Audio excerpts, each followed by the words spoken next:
Yaponiyaning bugungi Yaponiya gazeti xabar qilib mundaq ko'rsatdi. Musha hafta yangi bexatarlik qonun loyihasi ma'qullangandan keyin Yaponiya bilan Amerika Qo'shma Shtatlari Jungo bilan to'qnashish planini tuzalaydi. Hindistonda nashr qilingan Shillong vaqt gazeti Yaponiyaning ichki qismida tanqid qilguvchilarning so'zlaridan naql keltirib, bu qonunning ma'qullanishi Amerika yetakchiligidagi to'qnashishga yo'l ochib berdi, deb ko'rsatdi. Xabarda mundaq ko'rsatildi. Shundaq ekan, Amerika armiyasi bilan yaqindan ittifoqlashib, tinch mezgilda chorlash va harbiy manevr elib berishning doirasini Yaponiya armiyasi kengaytib qolmasdan, to'qnashishni birlashib loyihalashning manzurasini ochib etdi. Amerika Xalqaro ishlar strategik tadqiqot markazining tadqiqotchisi Gelen mundaq ko'rsatdi. Bu qonun tahdid bilan qo'shilishni kuchaytirdi. Yaponiya yaqin kelgusida Amerika bilan zich ittifoqlashadi.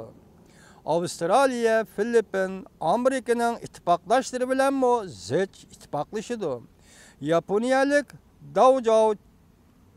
Yaponiyalik Daosha Decheng apandi mundaq ko'rsatdi. Bu qonun loyiha Yaponiya bilan Amerikaning birinchi safda qo'g'dinish planini tuzishga yo'l qo'ydi. Yaponiyaning shimolidagi 4 oroldan boshlab janubdagi taqim orollargacha Tayvan va Filippinning shimolidan boshlab birinchi saf deb atalib, Jungoning dengiz bo'ylarini qo'rshovga oladi, deb ko'rsatdi. Biz endi Rais Xi Jinping hozir Amerika Qo'shma Shtatlariga ziyorat qilishdan oldin turibdi. Yana bir haftadek vaqt qoldi. Endi xo'sh xabar elib keladi degan so'zlarni angladik.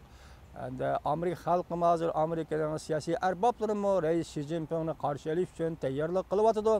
Nima xo'sh xabar ekanligini bizning xabarimiz yo'q, keyinchi o'tirg'i chiqishi mumkin. Mushundaq 9-oyning 17-kunida Yaponiyada Kengash palatasi, Avam palatasidan keyin Kengash palatasi Yaponiya yangi qo'g'dinish plani yoki bexatarlik planini ma'qullaganligi albatta bu Osiyoning, Tinch okeanning vaziyatiga zo'r ta'sir ko'rsatib qolmasdan, balki bu Amerika bilan ittifoqdosh bo'lgan Yaponiyaning bundan keyingi Tinch okean va Osiyo siyosatiga zo'r ta'sir ko'rsatdi. Dal mushundaq vaqtda bu xabarning e'lon qilinishi bu bir diplomatik o'rinlashtirish bo'lishi kerak.